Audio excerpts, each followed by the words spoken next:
Assalamualaikum warahmatullahi wabarakatuh. Alhamdulillah, la haula wala quwata illa billah.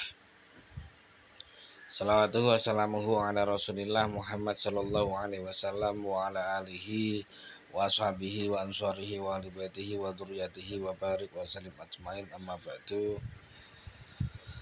Ayyuhal hadirun, alhamdulillah kita bisa silaturahmi bermuajahah.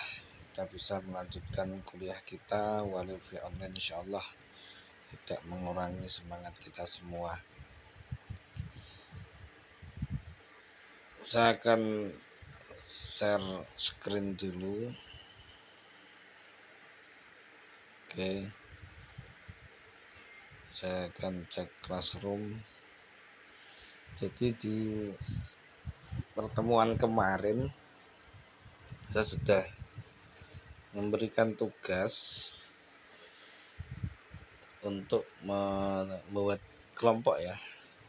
Buat kelompok dan judul ya. Dibuat kelompok dan judul. Minimal 2 orang, maksimal 3 orang. Buat judul penelitian tentang arsitektur enterprise. Dan ini belum ada, ini baru satu ini ya. Muhammad Al-Madani ini, coba saya cek dulu.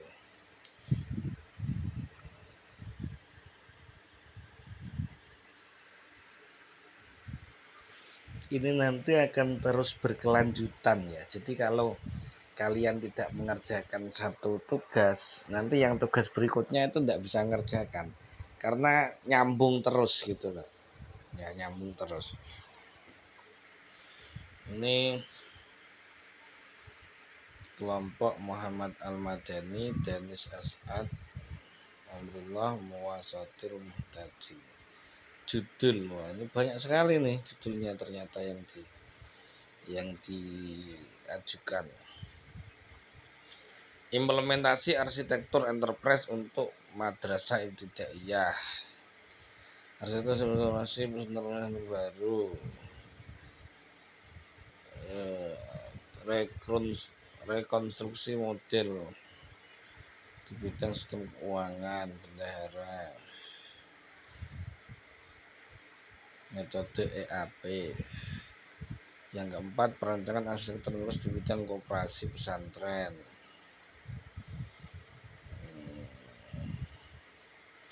Yang kelima, pemodelan arsitektur untuk SMA Brahimi Togaf. Yang 4 itu kalau ini apa namanya, Mas Madani dan kawan-kawan, kalau ini kalian maksudnya siap semua, itu saya lebih seneng yang nomor 4. Saya ACC yang nomor 4. Sebetulnya yang masuk nomor 1 itu juga masuk ya.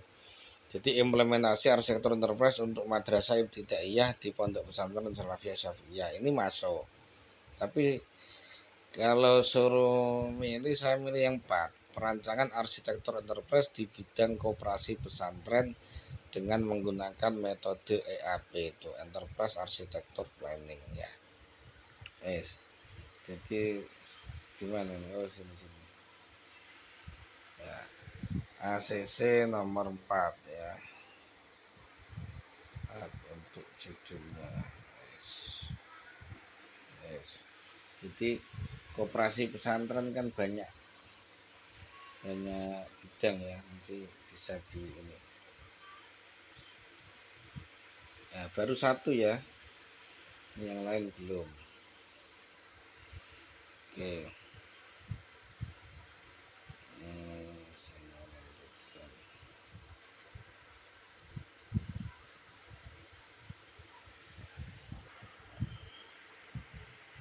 Oke. Jadi di pertemuan pertama tentang pendahuluan ya, atau pengantar. Yang kedua kemarin tentang konsep arsitektur enterprise. Hari ini kita belajar metode arsitektur enterprise. Jadi judulnya itu mesti gitu. Rancang bangun arsitektur enterprise pada apa? Umpamanya pada CV, pada PT, pada lembaga, pada organisasi apa gitu kan, menggunakan metode apa kan begitu. Nah, metode arsitektur enterprise kan macam-macam. Ini wifi-nya ini tak matikan dulu. Nah, jadi metode arsitektur enterprise dan macam-macam. Nah, nanti menggunakan metode apa? Ya gitu. Ini kita bahas di sini. Jadi metode dan kerangka kerja arsitektur enterprise, pendekatan arsitektur enterprise.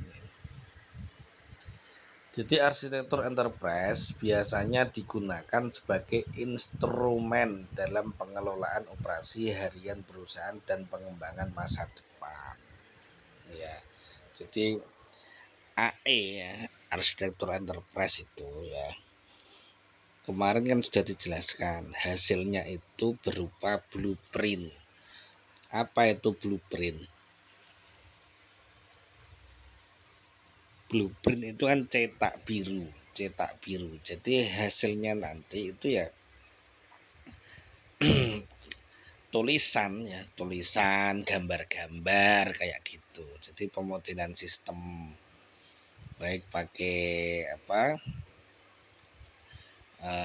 terstruktur maupun objek oriented ya. Nanti juga flowchart, terus kelas diagram, rancangan jaringan. Jadi begitu ya yang isinya itu. Jadi tidak ada program sama sekali, tidak ada codingnya. Jadi rancangannya itu loh. Jadi rancangannya. Contoh tadi ketika ngambil pada bidang koperasi pesantren. Jadi di koperasi pesantren itu nanti ada aktivitas apa saja di sana. Kemudian dari aktivitas itu ya,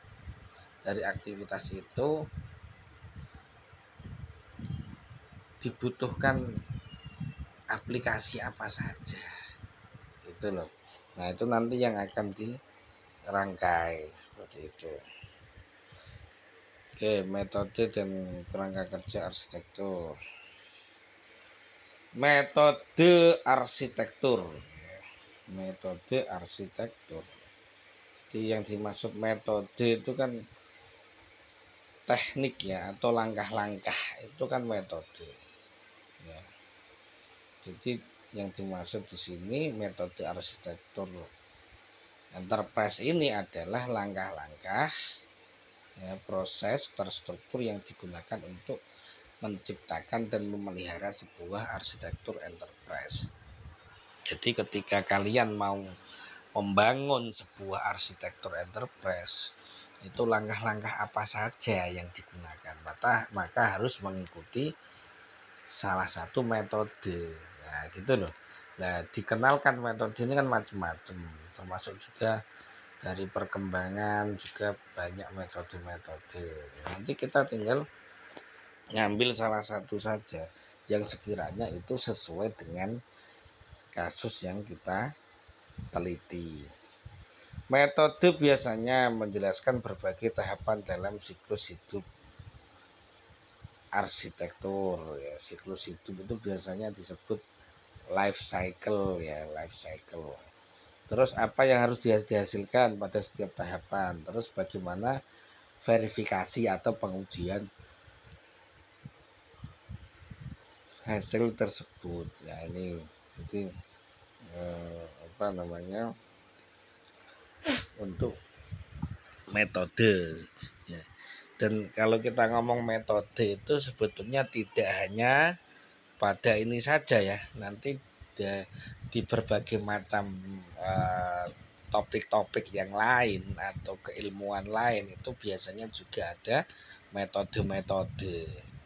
Nah ini kalau sudah paham metode ini termasuk penelitian itu ada metodenya, metodologi penelitian. Nah itu jadi kalian tidak akan istilahnya asing lagi dengan hal-hal seperti metode-metode ini. Jadi ketika kalian mau melakukan penelitian, nanti metodenya apa nih, gitu ya, metodenya apa, seperti itu. Beberapa metode pengembangan arsitektur ya. Ini ada RUP, ada UMM, ada ADM, ada FEAF ya. RZUP, Rational Unified Process, ini untuk pengembangan perangkat lunak melalui proses iteratif dengan penambahan fungsi pada arsitektur setiap ada peningkatan. Ada ZUMM, ZUN ya, CEVEC modeling metodologi konstruksi model proses bisnis dan informasi secara bertingkat. Ada metode ADM, arsitektur development method, ini dari TOGAF, menyediakan pentahapan detail dan jelas untuk mengembangkan arsitektur TI. Ada Federal Enterprise Architecture Framework, digunakan untuk mengembangkan arsitektur enterprise organisasi pemerintah. Nah, ini beberapa metode ya. Jadi ya masih banyak metode lain. Contoh yang tadi itu apa? Arsitektur enterprise planning, enterprise arsitektur planning EAP. Jadi metode ini siapa yang menciptakan atau memunculkan, itu juga nanti sumbernya juga harus jelas seperti itu. Contoh kerangka kerja, ini ada standar IEEE, ini ada standar Zahman, ada standar TOGAF, ada standar MDA. Ini contoh kerangka kerja. Nah, nanti yang akan kita bahas lebih jauh itu yang kita gunakan metode ADM. Jadi nanti itu kan kita belajar sekaligus nanti praktek kan ya. Jadi sekaligus praktek membuat arsitektur enterprise gitu. Jadi nanti yang saya contohkan itu pakai ADM, tapi tidak menutup kemungkinan kalian bisa menggunakan metode lain gitu loh ya, metode lain. Jadi sebetulnya hampir semua metode ini ya intinya sama. Karena sekarang ada dalam arsitektur enterprise metode-metode ini ya intinya sama dalam hal apa? Membangun arsitektur enterprise. Jadi membangun atau bagaimana metode itu bisa nantinya menghasilkan sebuah blueprint kayak gitu. Nah, ini harus dipelajari tentang metode-metode itu, tahap-tahapannya apa saja, tiap tahap apa yang dilakukan gitu. Kemudian pendekatan arsitektur, nih ada 3 hal. Jadi pendekatan SOE, Service Oriented Architecture, ada proses bisnis, dan ada yang ketiga informasi. SOE ini berhubungan dengan kelincahan dan penggunaan ulang sistem informasi. Jadi ketika ada sistem informasi yang kemudian digunakan ulang, ini bisa pakai SOE. Jadi orientasinya adalah layanan. Kemudian yang kedua, menguasai proses bisnis ya. Ini elemen penting dalam arsitektur enterprise terkait dengan perubahan yang dibuat di dalam organisasi. Jadi yang dimaksud proses bisnis ini adalah aktivitas yang ada di dalam perusahaan tersebut atau yang ada di dalam lembaga tersebut. Jadi yang dimaksud bisnis ini bukan usaha ya. Kok bisnismen usaha, bukan itu maksudnya. Yang dimaksud dengan proses bisnis di sini adalah aktivitas dari perusahaan atau lembaga tersebut, gitu loh. Nah, jadi aktivitas itu nanti ada 2, ada aktivitas utama sama aktivitas pendukung. Apa sih aktivitas utama itu? Aktivitas utama adalah aktivitas yang harus ada untuk menjalankan perusahaan atau lembaga tersebut. Gitu loh, itu aktivitas utama. Jadi harus ada. Aktivitas pendukung adalah aktivitas yang tidak harus ada dalam perusahaan atau lembaga tersebut. Kalau ada lebih baik, ya, itu namanya aktivitas pendukung, gitu loh. Tuh, nanti akan dijelaskan lebih jauh nanti tentang aktivitas utama dan aktivitas pendukung. Yang ketiga, informasi ini merupakan bahan mentah operasi yang dilakukan oleh sistem. Ya. Nih, jadi apa? Informasi itu apa? Informasi adalah data yang diolah. Data yang diolah. Data itu apa? Data adalah fakta atau kenyataan. Itu loh. Jadi data adalah fakta atau kenyataan. Ketika data diolah menjadi informasi. Ketika informasi ini diolah lagi, ini bisa menjadi apa? Bahan dari pembuatan arsitektur enterprise.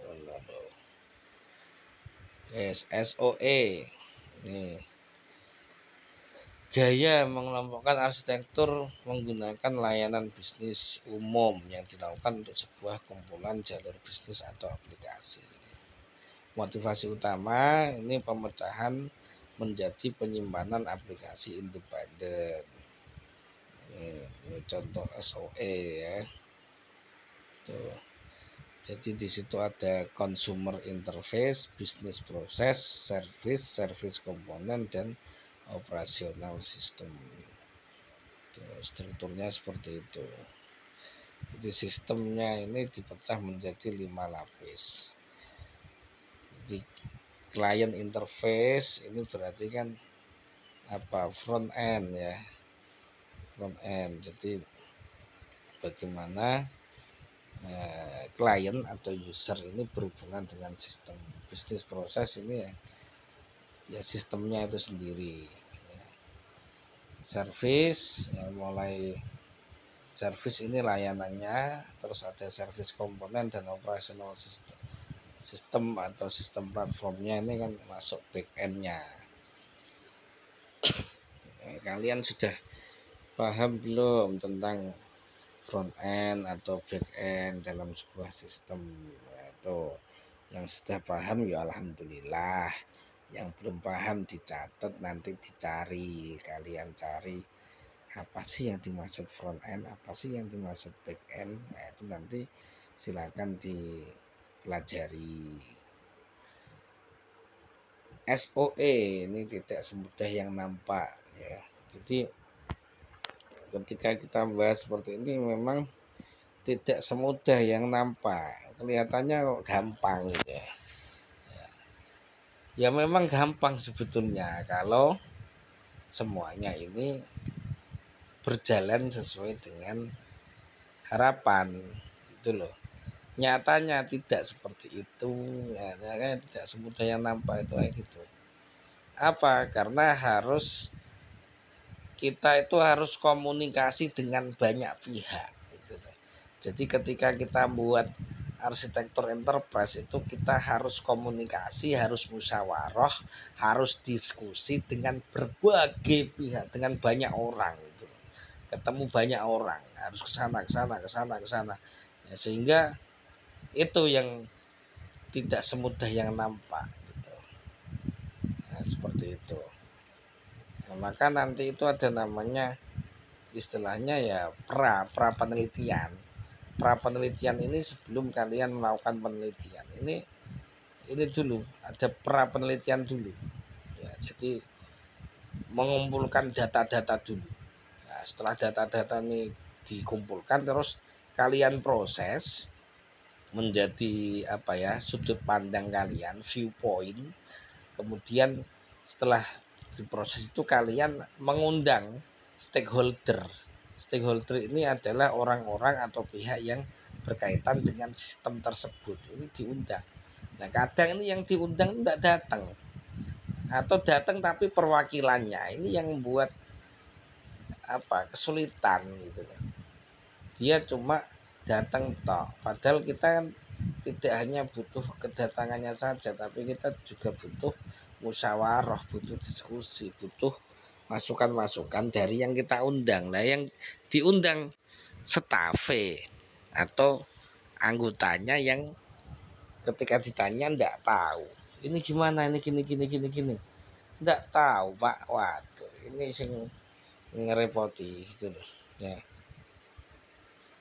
Jadi pengorganisan ini bertujuan untuk mendorong kelincahan sistem. Ya, pimpinan organisasi dengan jenis arsitektur seperti ini membutuhkan pemahaman yang kuat mengenai dasar dan kesulitan yang dihadapi. Meningkatkan layanan yang tidak terorganisasi dengan baik adalah bahaya utama yang dijumpai. Jadi, makanya tidak banyak sebuah lembaga atau sebuah perusahaan itu memiliki arsitektur enterprise, memiliki blueprint, memiliki dokumen cetak biru yang isinya adalah pengembangan sistem dari perusahaan atau lembaga mereka. Tidak banyak, ya. Jarang sekali, ya, jarang sekali. Ini biasanya yang punya itu pemerintah, ya, umpamanya di kabupaten atau di provinsi atau di sebuah negara. Kalau negara ya punya gitu. Kalau kabupaten biasanya jarang juga. Ini kenapa? Karena dibutuhkan komitmen dari pimpinannya, dibutuhkan komitmen dari stakeholdernya, ya gitu.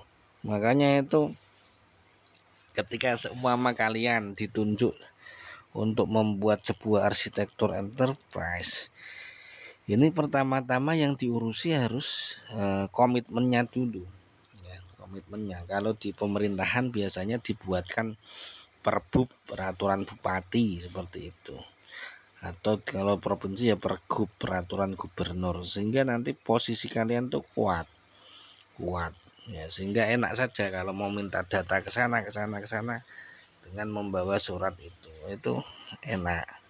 Kalau tidak ada komitmen, kesulitan itu kalau di pemerintahan. Termasuk juga ketika di lembaga atau di perusahaan itu ya harus komitmen pimpinannya, entah itu direkturnya atau kalau di lembaga ya ketuanya dan semacamnya. Itu harus komitmen betul, karena ini kayak membuat arsitektur enterprise ini merupakan istilahnya investasi jangka panjang yang tidak langsung terlihat gitu loh, tidak langsung terlihat hasilnya. Ya, itu hasilnya itu kan nanti rancangan. Ya, itu kalau perusahaan tidak paham kayak apa gitu kan, buat kayak gitu. Padahal ini sangat penting untuk memberikan panduan bagi perusahaan atau lembaga agar bisa terarah ke depannya gitu loh. Nah, kalau perusahaan atau lembaga tidak paham di situ, ya menganggap tidak penting, ya padahal ya sangat penting sekali. Ya, sekarang gimana bedanya ketika sebuah, ya mohon maaf ya, maksudnya toko kelontong, yang warung atau minimarket yang sudah ada sistemnya gitu loh. Ya. Kalau yang warung ya wis ngono-ngono wae kan secara ini. Kalau yang minimarket dia bisa dengan sistemnya, ya dia bisa jualan apapun, bisa melakukan pembayaran online, bisa melakukan pembayaran macam-macam, dan juga semua barangnya itu terdata dengan rapi, penjualannya, stoknya itu juga tertata dengan rapi. Seperti itu. Kadang kita itu juga lebih senang ke minimarket daripada ke toko-toko lontong, ya, karena di sana lebih lengkap, terus tersistem, ada struknya kan gitu, ya seperti itu. Nah, ketika toko-toko kelontong ini istilahnya menggunakan sistem, ya bagus sekali gitu loh. Nah, makanya di sini bagaimana arsitektur enterprise ini, ya, ini memang benar-benar bisa ada komitmen di situ, ya, karena ini juga termasuk tidak murah sebetulnya. Jadi dalam pembuatan arsitektur enterprise tidak murah. Ketika kalian ditunjuk, maka kalian akan buat tim, ya, seperti yang kita lakukan sekarang ini, buat kelompok. Nah, kemudian kelompok ini akan berdiskusi apa langkah-langkah kita untuk membuat sebuah arsitektur enterprise. Ini akan diskusi, ya, mulai dari apa, nanti apa judulnya ini, apa pendahuluannya gimana, termasuk nanti langkah-langkah yang akan dilakukan, termasuk juga biaya RAB, rencana anggaran biaya. Kalian diskusi musyawarah, itu kan butuh tenaga, pikiran, waktu. Itu sudah harus ya, kalau secara profesional loh ya, secara profesional ya sudah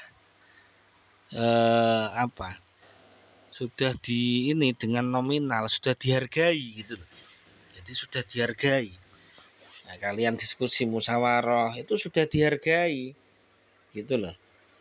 Jadi ngumpul di mana ini sudah dihargai. Maka setiap ngumpul itu ada berita acaranya. Jadi ada berita acaranya, hari itu siapa saja yang datang, topik apa yang dibahas, hasilnya apa, itu ada semua.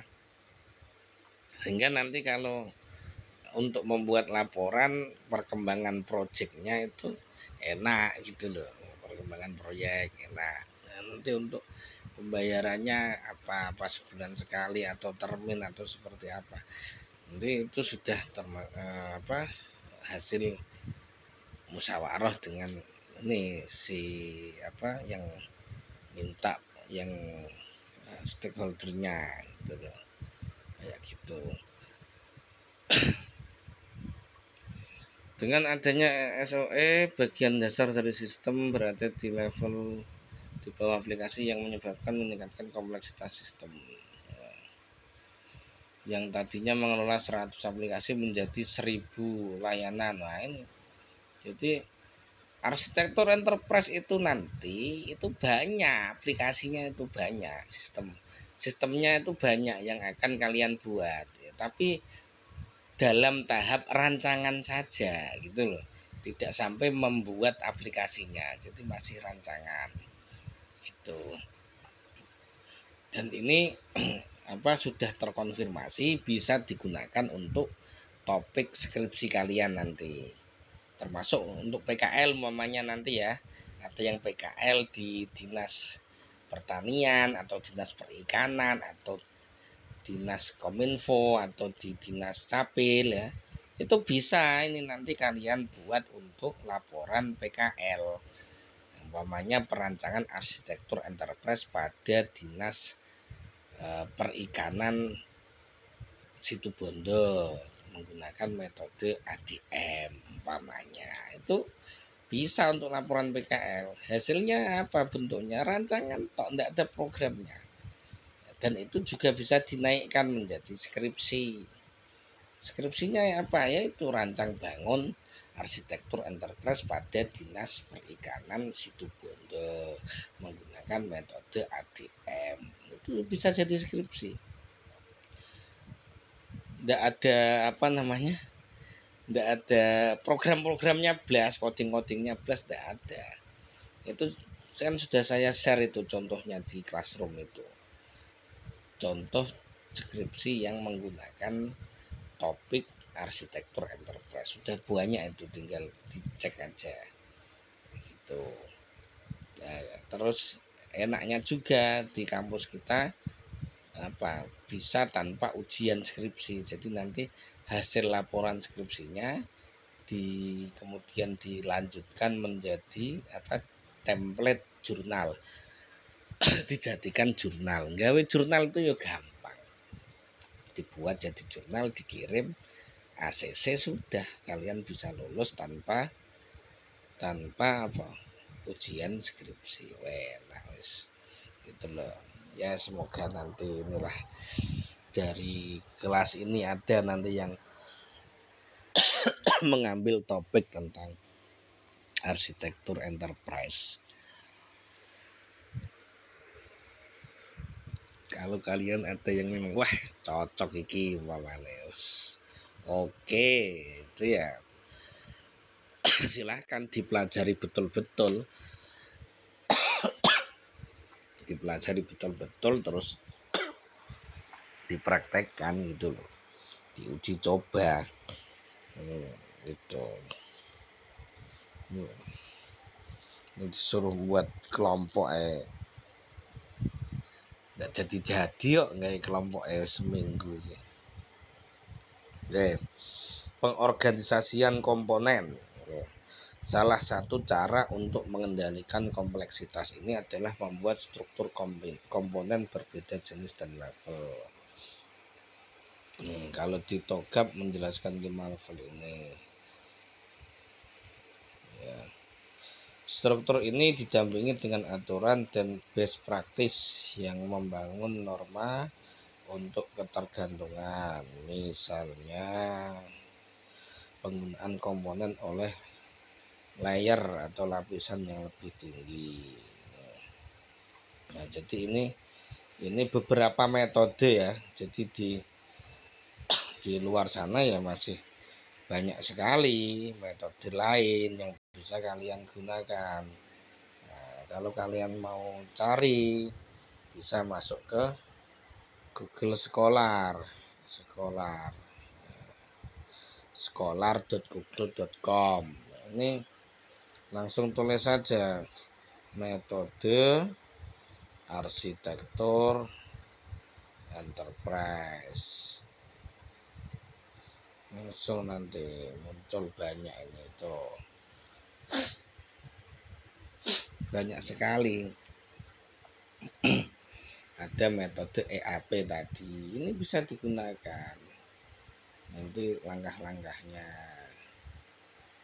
Ini juga ini untuk contoh judul juga banyak sekali ini loh.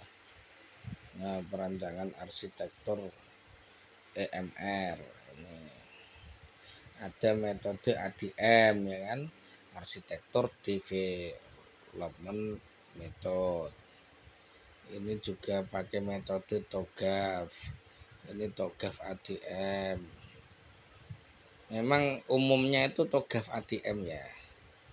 Arsitektur development method itu memang banyak. Ini pakai EAP, metode enterprise arsitektur planning framework. Banyak sekali. Kalau kalian mahasiswa tidak pernah buka Google Scholar ini ya, semuanya ada di sini tentang jurnal-jurnal tentang keilmuan atau penelitian. Maka ya sekarang sudah mulai familiar atau mulai akrab dengan hal-hal seperti ini gitu. Metode EAP ini juga bisa kalian untuk mata kuliah lain ya, hal-hal yang ini cara-cara seperti ini EAP juga kebanyakan ya, TOGAP sama EAP. Ini metode EAP itu studi kasus kantor sekretariat Majelis Rakyat Papua.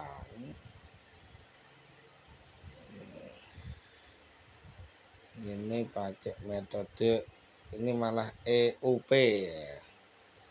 Apa EUP?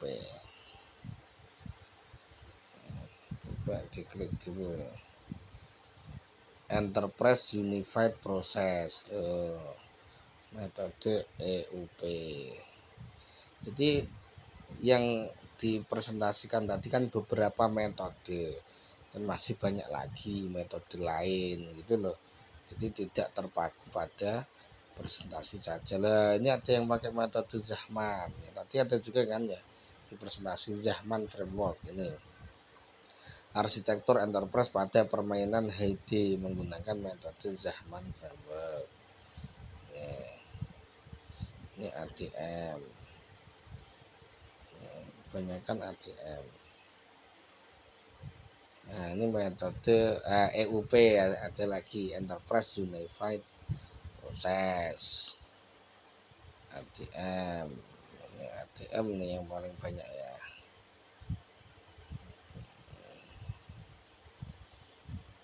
Metode EUP lagi, ADM ini paling Zahman ya, ini Zahman juga. Ini ADM, TOGAF ADM, TOGAF, Zahman, EAP, TOGAF ADM. Ini banyak sekali guys, ini guys. Gitu loh. Coba saya akan ngambil ini yang tahun terbaru ya, sejak 2023. Ini 2023 nih.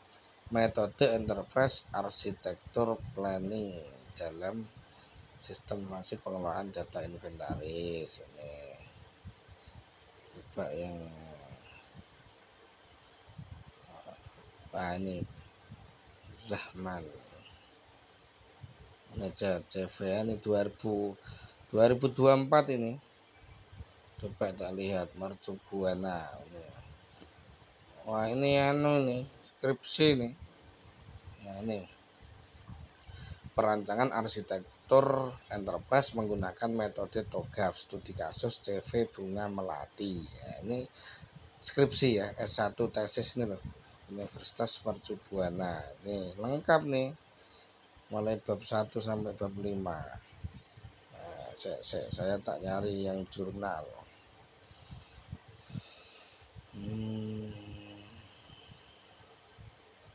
Ini kecamatan apa ya? Ini juga skripsi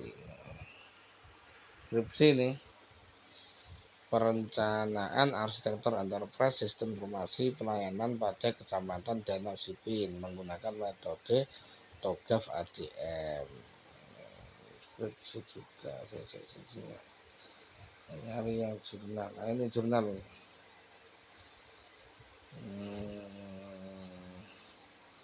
Metode EAP saya tak pernah rata-rata kan skripsi nyari yang jurnal.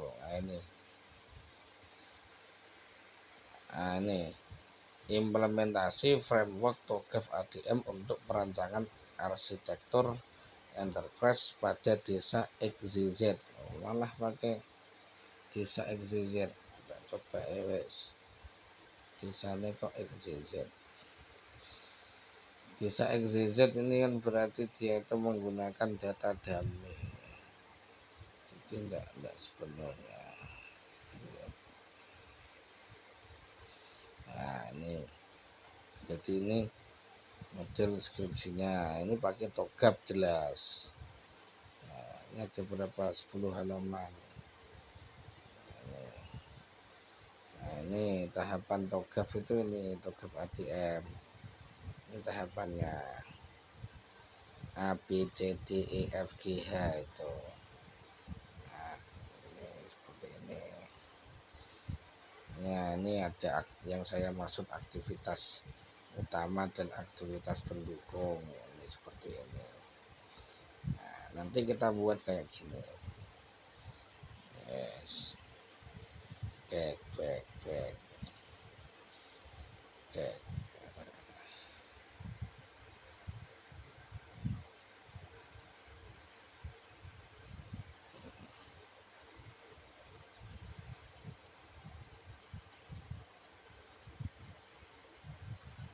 Dalam meningkatkan stabilitas perekonomian Jawa Barat, menggunakan ADM.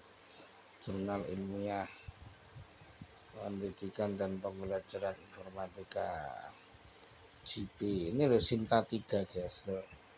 Ini loh Sinta 3. accredited Cinta 3 ya langsung nganu lulus tanpa ujian skripsi. Enak wis. Nih GP nih. Ini ada 3 penulisnya. Ya nanti kalau hasil tugasmu itu bagus, nanti siap kita publikasikan ke jurnal gitu. Nih pakai metode TOGAP ADM. Ini seperti ini kerangkanya.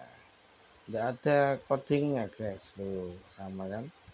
Pakai metode TOGAP. Ini sebenarnya juga sama. Ini perancangannya. Peta relasi bisnis Dinas Perindustrian dan Perdagangan Provinsi Jawa Barat. Ini provinsi ini tingkatnya. Jadi dah. Nih. Requirement-nya. Gap analysis. Ini nanti kita buat seperti itu. Nah, sekarang saya masuk ke yang Pak Ahlis ya. Nih, coba arsitektur enterprise Ahlis ya, Ahlis. Nah, muncul ini satu masih baru satu. Kok ini bukan ini.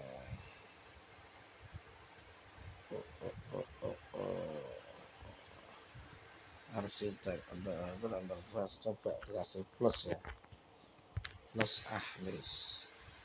Kok nggak muncul guys. Sejak 2023. Sorry. Ini tadi kan 2003 nggak muncul ya. Ini loh muncul karena 2022 kemarin. Nih, nah, kita lihat di sini. Nah, ini adalah hasil tugas kuliah kita seperti ini dan yang berhasil sampai publikasi jurnal. Ini namanya mahasiswa ini. Mungkin kalian kenal kakak kelas kalian. Ini belum lulus kira-kira. Sekarang ini mungkin semester akhir ini. Ini masuk ke jurnal Cakrawala ini ya. Ini ada 12 halaman. Perancangan arsitektur enterprise pada SMK Ibrahimi Sukoharjo menggunakan TOGAP ya. Jadi kalau Mas Madani yang pada bidang koperasi, itu kalau jadi bagus itu nanti hasilnya bisa kita publikasikan jurnal itu. Ya yang lain juga kan kita belum tahu, belum ngomong kan sampean. Oke, kalau sudah jadi untuk judulnya sudah saya ACC, nanti kalian akan melanjutkan membuat ini ya. Jadi membuat pendahuluan dan juga tinjauan pustaka. Untuk formatnya langsung saja nanti diketik di Word ya. Nggak usah di model seperti ini dulu. Ini kan sudah model jurnal ya. Kalian membuat laporan dulu, buat laporan. Jadi langsung di Word biasa saja. Spasinya normal saja. Yang penting pokoknya ke bawah terus. Nah, di situ nanti judulnya ditulis, terus bawahnya pendahuluan. Nah, pendahuluan ini isinya apa? Ya, isinya apa pendahuluan itu? Minimal ada 4 pokok bahasan. Yang pertama adalah tentang pengantar, yang kedua masalah, yang ketiga solusi, yang keempat harapan. Minimal ada itu. Jadi kalau ada 4 paragraf, per paragrafnya itu bahasannya. Lebih boleh, kurang jangan, ya kan? Yang pertama pengantar. Jadi ini menjelaskan tentang perusahaan itu, umpamanya koperasi, pondok pesantren, ini membawai usaha apa saja, berdiri tahun berapa umpamanya. Itu bisa namanya pengantar. Ya, bisa juga tentang arsitektur enterprise. Arsitektur enterprise merupakan teknologi yang digunakan untuk apa, menggunakan apa, hasilnya apa, seperti itu pengantar. Setelah pengantar nanti masalah. Nah, jadi masalahnya nanti untuk meningkatkan kualitas layanan dan komitmen manajemen terhadap perusahaan umpamanya. Ini ada meningkatkan sistem. Nah, meningkatkan sistem bagaimana nanti merancang sistem yang baik, yang terintegrasi, ya seperti itu. Nah, terus solusinya yang menggunakan arsitektur enterprise. Jadi untuk memberikan solusi kepada masalah tersebut, maka perlu dibuat sebuah arsitektur enterprise, sehingga kita akan merancang dan membangun arsitektur enterprise pada koperasi pondok pesantren Salafiyah Sofia Sukoharjo umpamanya. Terus harapan ini dengan adanya arsitektur enterprise yang akan dibangun diharapkan dapat memberikan gambaran yang menyeluruh dan jelas tentang rencana perusahaan ke depan. Seperti itu pendahuluan ya. Terus yang kedua tinjauan pustaka. Tinjauan pustaka ini nanti isinya yang pertama profilnya. Jadi profil perusahaan itu apa? Tulis semua di situ sudah. Enggak usah dibatasi. Gambar-gambar termasuk dimasukkan semua. Kalau ada tabel masukkan semua sudah. Di profil mungkin dari sejarah perusahaan, struktur organisasi, bidang usahanya apa saja, masukkan semua itu di profil lembaga atau profil perusahaan. Setelah itu juga di tinjauan pustaka ini tentang teori-teori atau landasan teori yang digunakan. Contoh ini tentang arsitektur enterprise. Metodenya apa umpamanya? Kalau tadi metodenya EAP ditulis di situ. Metode EAP adalah apa? Ya, dan tentunya harus ada sumbernya. Gitu. Ya, termasuk kalau ada teori-teori yang memang digunakan ya tulis semua di situ, ditulis.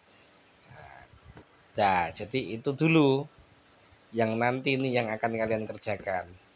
Jadi kalau judul ACC langsung kerjakan. Nanti saya buat kolomnya di Classroom. Pendahuluan dan tinjauan pustaka. Nanti kalian kerjakan dulu ini. Ya, dikerjakan kelompok, didiskusikan kelompok. Nanti kalau itu sudah dikerjakan, nanti ada lagi seterusnya. Terus nanti ini tahap-tahapannya ini sampai akhirnya nanti selesai. Tuh, sampai nanti selesai. Jadi deh. Nah, itu. Jadi ini nanti targetnya sampai akhir semester. Jadi kalau sampai tengah semester UTS-nya nanti separuh dari ini. Nah, nanti untuk UAS-nya nanti sampai terakhir. Jadi akan terus berlanjut gitu loh. Nah, pas UAS kok sudah jadi bagus hasilnya, nanti kita upayakan untuk publikasi jurnal. Nanti kita publis gitu. Nanti kita publikasikan.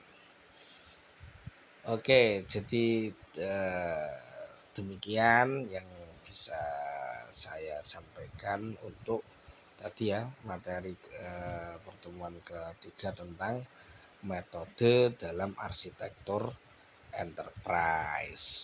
Ayo silakan, ada yang ditanyakan, monggo.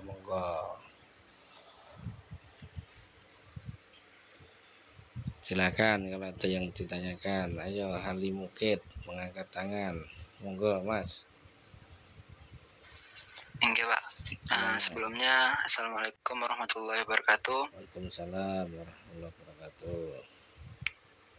Di sini kami ingin bertanya mengenai tentang judul kemarin, Pak. Ya. Yang katanya kemarin itu diupayakan kita membuat judul itu sebelum pertemuan selanjutnya. Ya, betul. Nah, di sini kemarin kami sudah menyetorkan dan sudah direvisi, disuruh perbaiki lagi, namun belum ditanggapi lagi oleh sampean, Pak. Gitu. Di mana? Mungkin di kolom tugas Pak di kelas Coba ya. Google Kok enggak ada saya lihat itu. di classroom Pak, di classroom. Saya bagikan layar ya. Enggak Pak. Itu saya sudah ngecek itu enggak ada. Di tugas ini kan. Kelas apa ini? Betul ini. DI 4 Putra. Nah, ini ya. Ini baru satu yang nyerahkan, Muhammad Al-Madani ini. Tadi yang sudah. Ini. Enggak ada lagi. Mana? Di mana? Izin Pak, mau bagikan layar Pak. Di mana dulu? Ini di sini juga kan? Enggak Pak, yang di Mana? Di mana? di atas Pak. Di mana? Ini. Di komentar di tugas atau baru. ini? Tugas baru Pak, judul arsitektur. Ini kan? Enggak. Enggak. Kok enggak ada? Dikirim di tugas yang khusus Pak. Tugas khusus ke apa? Di komen khusus. Mana toh komen khusus? Komen pribadi Pak. Oh, aku ya ora roh no komen pribadi. Nyapa toh komen pribadi barang. Coba kalau kamu mau apa? Bagikan layar coba gimana? Coba bagikan layar. Iya.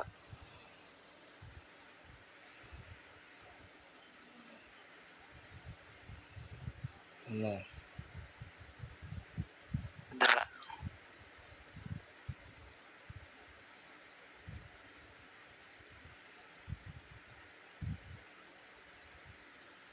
Di sini Pak. Ya, coba di zoom itu enggak kelihatan saya. Apa itu tulisannya? Ya di zoom betul di zoom. Apa itu? Oh, saya sudah ngomen nih. Perancangan arsitektur enterprise sistem Enggak, yang administrasi madrasah dengan apa? Yang menggunakan sebelumnya. Atasnya. yang sebelumnya perancangan arsitektur enterprise sistem administrasi menggunakan metode TOGAF ADM, Pak. Terus terus yang sudah disesuaikan perancangan arsitektur enterprise sistem administrasi madrasah dengan menggunakan TOGAF ADM studi kasus madrasah ibtidaiyah salafiyah syafi'iyah Pak. Madrasah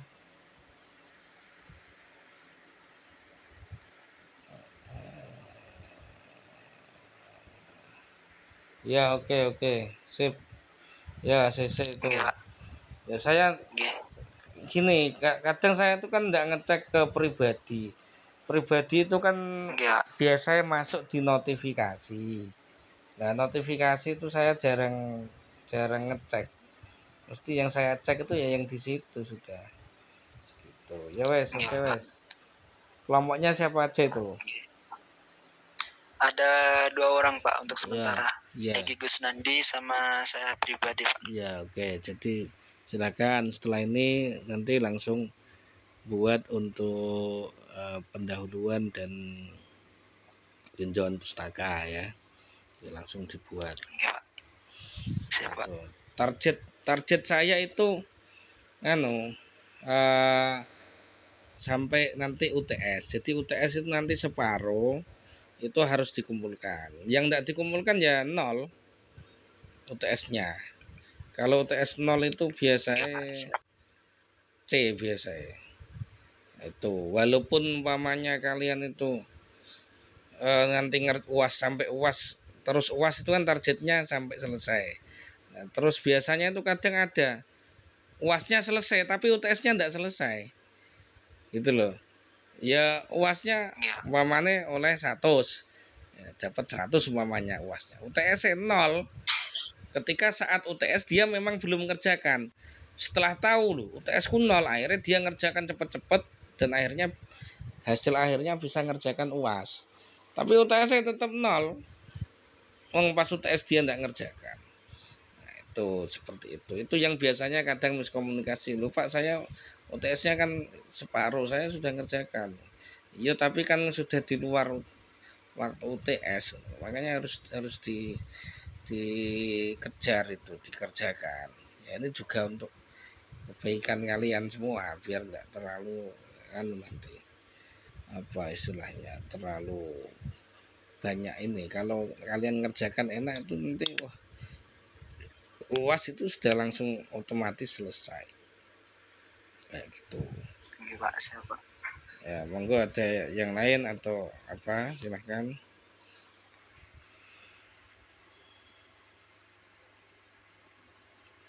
Terus ini kita ini kan pertemuan 3 ya, nanti mungkin nanti sama Mas Madani saya tolong dicarikan waktu dalam minggu ini kita pertemuan sekali lagi. Terus nanti Selasa depan pertemuan sekali lagi. Ya, saya targetnya ya ada 5 pertemuan lah. Nih, jadi apa namanya untuk ini sampai. Nah, jadi nanti ketika masuk sudah pertemuan ke-6. Itu harapannya. Berarti kurang sekitar 2 pertemuan atau 3 pertemuan lagi juga boleh. Ya 3 ini kan 3 ya. Oh berarti ya 3 pertemuan atau 4 lagi ya boleh. Saya harap nanti dalam minggu ini terserah kapan nanti komunikasi Mas Madani sama saya yang waktu kosong nanti kita tak tambahi materi lagi gitu sambil lalu kalian ngerjakan. Oke, ada pertanyaan lagi silakan. Cukup Pak. Oke. Kalau cukup terima kasih, semoga bermanfaat dan saya minta tolong nanti kalian diskusikan masing-masing sehingga bisa step by step kalian bisa sambil belajar karena sambil ngerjakan itu kalian mesti sambil belajar gitu. Jadi tujuannya itu. Nah, kalau tidak ada tugas seperti ini ya kalian tidak sambil belajar, artinya berlalu saja gitu ya. Oke, terima kasih, semoga bermanfaat. Terus nanti saya share juga, jadi kuliah saya yang lama-lama ya, kuliah saya itu biasanya saya rekam, ada yang offline ada yang online tuh saya masukkan di YouTube. Nanti saya share link-linknya, silahkan bisa kalian simak kembali ya. Bisa mungkin ada yang masih kurang paham nanti disimak lagi. Ada yang offline juga itu saya rekam biasanya. Oke, terima kasih, semoga bermanfaat. Afu minkum hadanallahu wa iyyakum. Wassalamualaikum warahmatullahi wabarakatuh. Waalaikumsalam warahmatullahi wabarakatuh.